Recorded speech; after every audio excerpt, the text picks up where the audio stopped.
You're back, Loco. Nombe way. We gotta watch it for Mexican Movie Monday. Dude, can we do this another day? No, man, we gotta watch it today. We're overdue on the Mexican Movie Monday. Hey, wait. We need to watch this movie. It's been like 3 months, dude. We haven't seen it. Nah, Loco, we already saw that movie. We saw it last month, remember? Yeah, but last time we saw it in English. We could see it in Spanish this time, dog. You know what? I think I'm just gonna do colors. Bueno, whatever, güey. Si quieres ver colors, whatever. Ah, bueno. Hey, blood. ¿Qué onda, pendejos? Happy New Year's. And welcome to the Roaring 20s.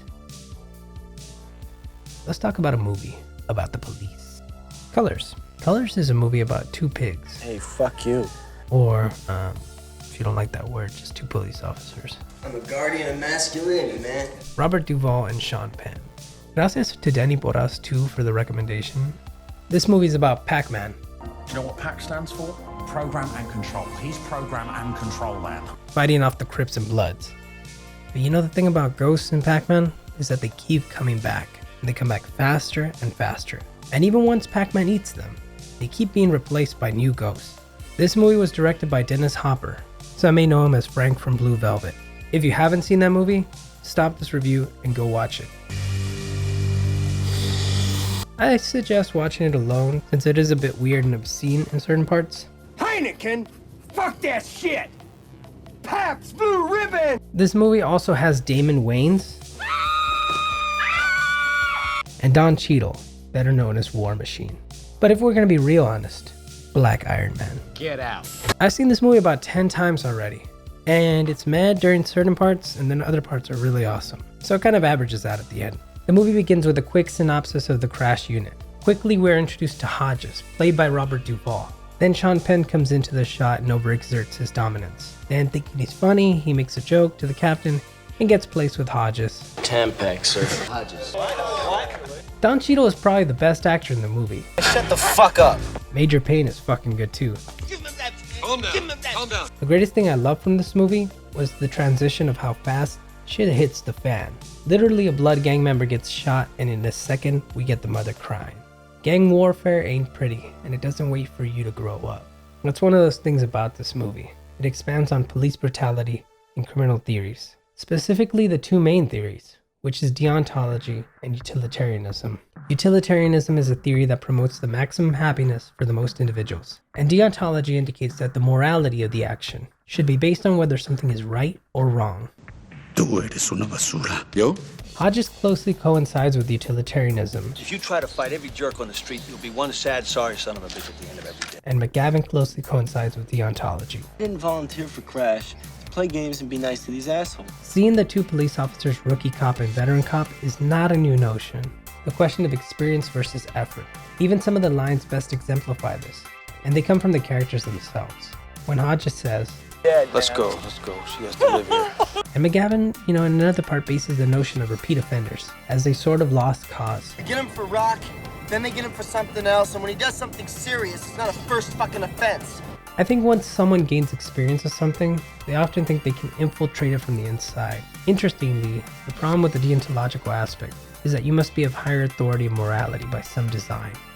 But since we don't know the mind of others, we don't know if the things they do, they were trying to do. On a side note, why is there a sign that says no farting? And the other sign says no smoking upside down. This is one of those movies that fucking grows on you, you know? Not us. We just say no to drugs. Wait, what? That guy is against drugs? So then Hodges and McGavin stop some criminal who calls himself High Top, who had like a little crack rock. And McGavin gets upset since Hodges lets him go.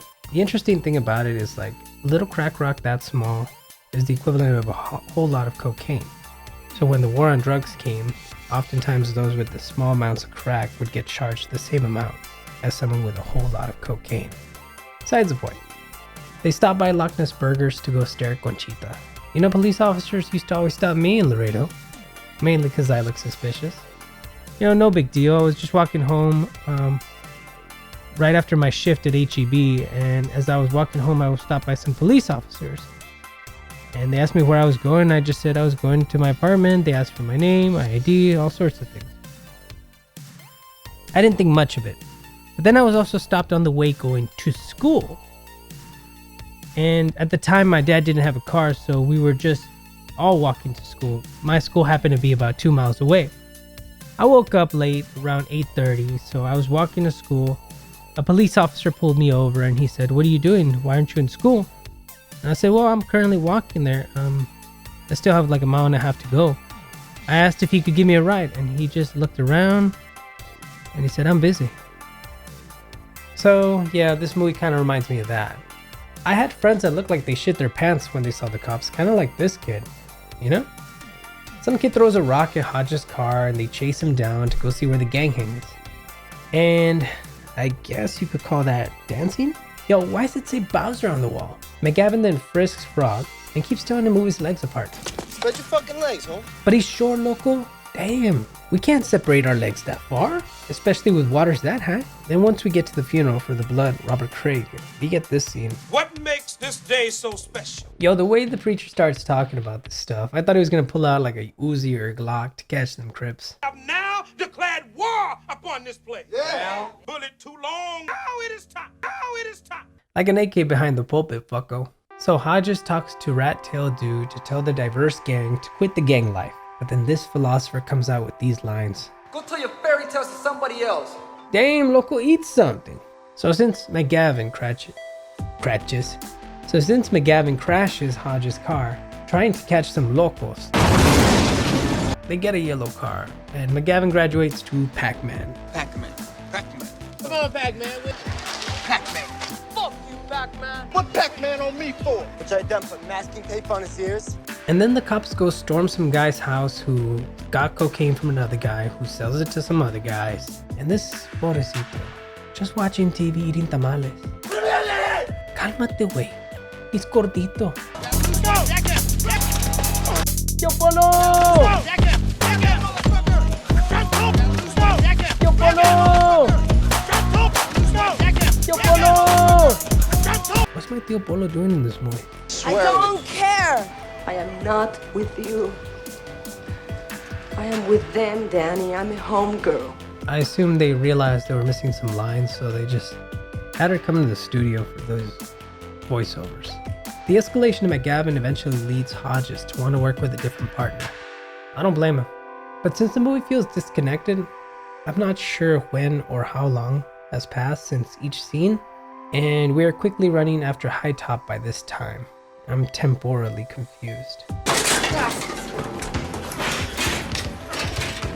Then the cops shoot some random guy who's sleeping with another guy's girl, and he's shot buck naked, man. I really don't know how to describe it, so I'll let T-Bone explain it. He's pumping his fuel into Rocket Lady. The cops came in, bang, bang. Pumped so much lead in that boy, turned him into a pencil, man. Left him on the floor, curled up like a baby with a big dick. Yo, that's fucked up.